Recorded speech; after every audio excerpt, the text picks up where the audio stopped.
बिना बीमारियों के, तो योग को ऐड कीजिए। सवेरे जागिए, पानी पीजिए, फ्रेश होइए, नहाइए और इसके बाद आधा घंटा योग करिए। सूर्य नमस्कार की 12 आसन करिए, भुजंगासन करिए और योग प्राणायाम गहरी भस्त्रिका, ऐसे भस्त्रिका प्राणायाम जानते हैं? नहीं, गहरी सांस लेना फिर तेजी से छोड़ना।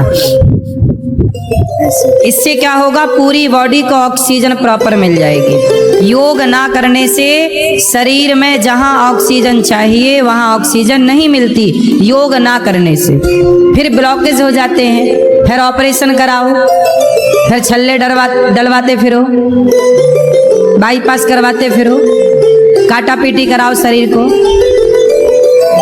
तो शरीर को काटा पीटी करने से बढ़िया है योग कर लो।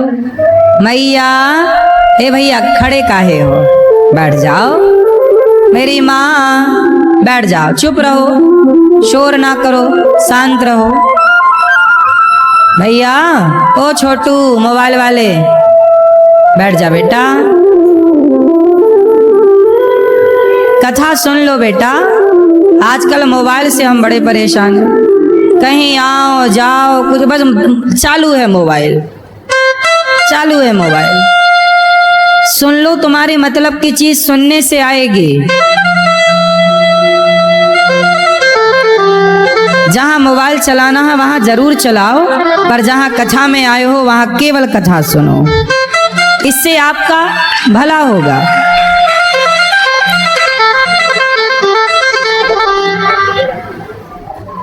मोबाइल ने ही आपका चैन सुकून छीन रखा है। जो दिन भर मोबाइल चलाते हो, इसी से आप परेशान हो। शांति से कथा सुनो, चुप रहो। क्या करेंगे? योग करेंगे। क्या करेंगे? क्या करेंगे? कितना टाइम देंगे योग में? कम से कम 15 मिनट तो दो, आधा घंटा। सबसे बड़ा धन आप लोग किसे मानते हैं? क्यों दादाजी, धन क्या है? सबसे बड़ा धन क्या है? हाँ? स्वस्थ रहना। इसके अतिरिक्त सबसे बड़ी पूंजी, सबसे बड़ा धन क्या है? निरोगी काया सबसे बड़ा धन है, नो डाउट, ये बात बिल्कुल सही है। निरोगी काया सबसे बड़ा धन है। आप बताओ भैया, सबसे बड़ा धन क्या है?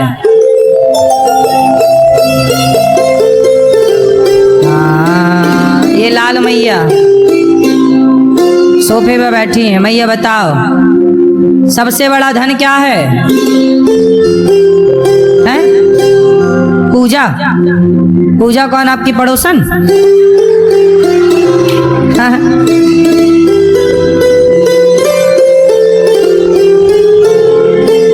भैया, सबसे बड़ा धन क्या है? हैं? निरोगी काया, स्वस्थ शरीर हो तो गई उसकी बात, आगे भी बढ़ो। सबसे बड़ा धन, सबसे बड़ा धन, सबसे बड़ा धन, सबसे बड़ा धन है संतोष। गौधन, गजधन, बाज धन और रतन धन खान, जब आवे संतोष धन, सब धन धूरी समान। सबसे बड़ा धन है संतोष। जितना है उसमें संतुष्टि। क्या होना चाहिए? ज्यादा हाय हाय ना हो, संतोष रखिए। जितना कमाते हो वो बहुत है।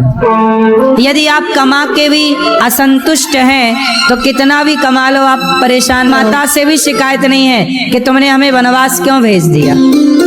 राम को अपने पिता से भी कोई शिकायत नहीं है कि आपने हमें वनवास क्यों दे दिया। संतुष्टि देखिए, वो पिता से संतुष्ट हैं, वो माँ से संतुष्ट हैं। और आपका भाई आपका सारा धन हड़प ले तो आप उससे संतुष्ट रहोगे ना। लेकिन राम भैया भरत पर संतुष्ट हैं। देखिए, संतोष, भाई पर संतोष, पिता पर संतोष, माँ पर संतोष और पत्नी पर संतोष। संतुष्ट, संतोष सबसे बड़ा धन है। यदि आप अपनी पत्नी में संतुष्ट हैं तो आप बहुत सुखी हैं। आप परेशान तब होते हैं जब अपनी पत्नी को छोड़ के ताक झांक करने लग जाते हैं। राम इतने संतुष्ट हैं कि पत्नी वनवास चली गई जब माता जानकी, तो राम जी ने यज्ञ किया। उस यज्ञ में शर्त थी कि जब तक आपकी पत्नी ना होगी आप यज्ञ नहीं कर सकते। वो जिस यज्ञ में घोड़ा छोड़ा गया और लवकुश ने घोड़ा पकड़ लिया था, कथा आपको पता है। वो यज्ञ करने के अधिकारी राम तब तक नहीं थे। उस यज्ञ का नियम है कि वो यज्ञ तब किया जाएगा जब पत्नी साथ हो। अब राम की पत्नी साथ थी नहीं क्योंकि वो वनवास में थी। तो राम को बोला गया कि आप दूसरा विवाह कर लो। राम को क्या बोला गया? जो है, जैसी पत्नी है, जैसा पति है, जैसा परिवार है। अब जैसा है इसी में रहना सीख लेना चाहिए।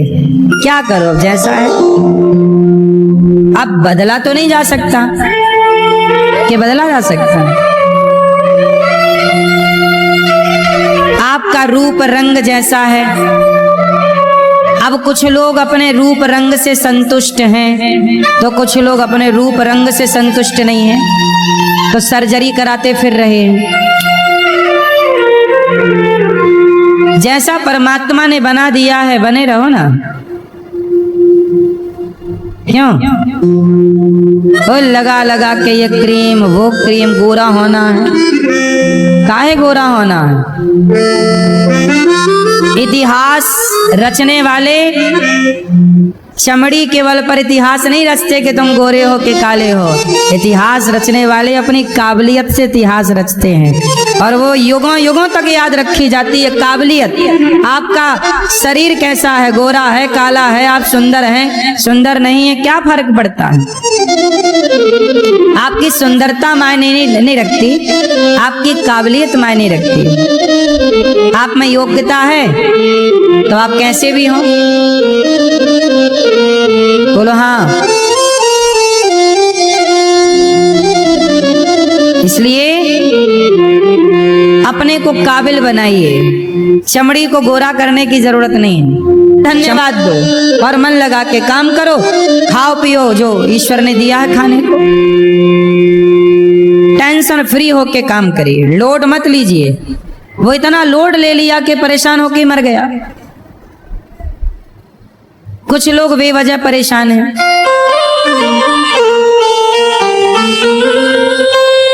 एक लड़का था क्या है, मेरे परिचित का एक लड़का, उसकी हाइट जरा कम थी,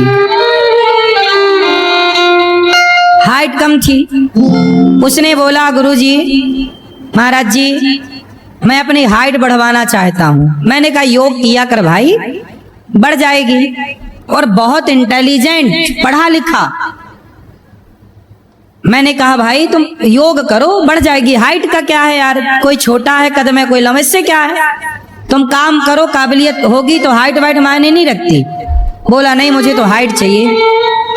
उसने डॉक्टरों से परामर्श किया तो डॉक्टर्स भाई सबको अपना फायदा चाहिए। कुछ डॉक्टर तो निस्वार्थ होते हैं जो सही सलाह देते हैं, अच्छे डॉक्टर भी हैं इस धरती पे, पर कुछ लोग स्वार्थी भी हैं। तो स्वार्थी डॉक्टर मिल गया, बोला मैं ऑपरेशन कर दूंगा, तुम्हारे पांव को काट के और बड़ा कर दूंगा। पहले किसी ने कराया होगा, ये सर्जरी होती है एक तरह की। अब लो भैया, डॉक्टर ने बताया कि 2.5 लाख का खर्चा आएगा। अब वो आदमी कमाता कितना था, 15,000 रुपए, और उसको 2.5 लाख की व्यवस्था चाहिए। जैसे तैसे करके उसने मांगा, यहाँ से वहां से मांग जोड़ जाड़ के 2.5 लाख किया। चला गया डॉक्टर के। हम लाख बार समझाए और लाख बार समझा, व्यर्थ में परेशान होने की जरूरत। गोरा गोरा काला कोई मायने नहीं रखता साहब, चमड़ी का खेल ज्यादा दिन नहीं टिकता। क्यों? जो लोग लड़की सुंदर लाते हैं चमड़ी देख के सुंदर है तो सुंदर से प्यार करेंगे, तो जब तक वो सुंदर रहेगी तो प्यार रहेगा, और कल को वो सुंदरता जाएगी, क्योंकि जवानी के बाद बुढ़ापा जैसे ही प्रारंभ होता है सदा सुंदरता तो नहीं रहती ना किसी की, तो सुंदरता जाएगी तो प्यार भी चला जाएगा, क्योंकि वो प्यार सुंदरता से था। इसलिए कहता हूँ कि रिश्ते चमड़ी देखकर ना बनाया करो, रिश्ते भावनाओं से बनाया करो, भावों को देखकर। चमड़ी के रिश्ते आजकल तलाक क्यों खेल रहे हैं लड़के लड़कियां ज्यादा, क्योंकि ये रिश्ते बने थे चमड़ी देखकर।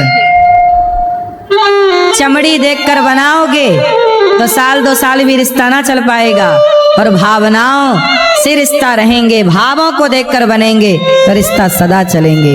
भावों की कदर करिए, भावनाओं की कदर करिए, भावनाओं को समझिए। भावनाएं मायने रखती हैं, चमड़ी मायने नहीं रखती। बोलो हाँ कि ना। मैया, ओ पंचायती मैया, कितना शोर कर रही हो मेरी माँ। ओ भैया, ओ छोटू, काहे हल्ला कर रहे हो?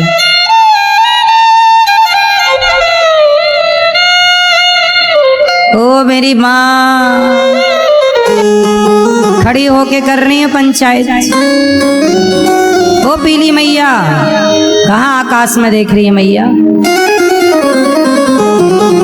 देखो ये देखो, इनको पता ही नहीं कि क्या बोला जा रहा है। खड़ी हैं बस दोनों। भैया बैठ काहे नहीं रही हो मेरी माँ?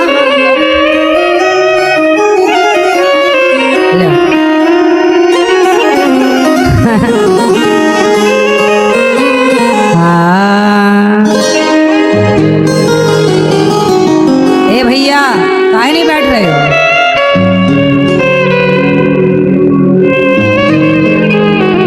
बैठ जाओ जल्दी।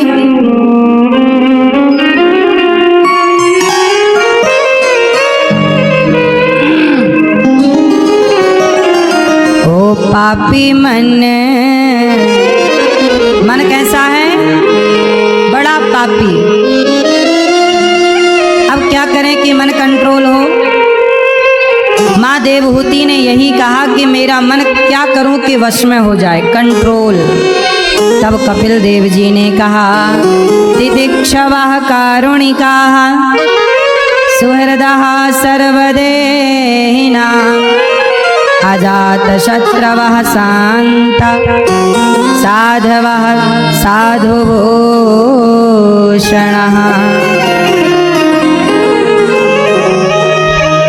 तितिक्षवः मतलब सहनशील।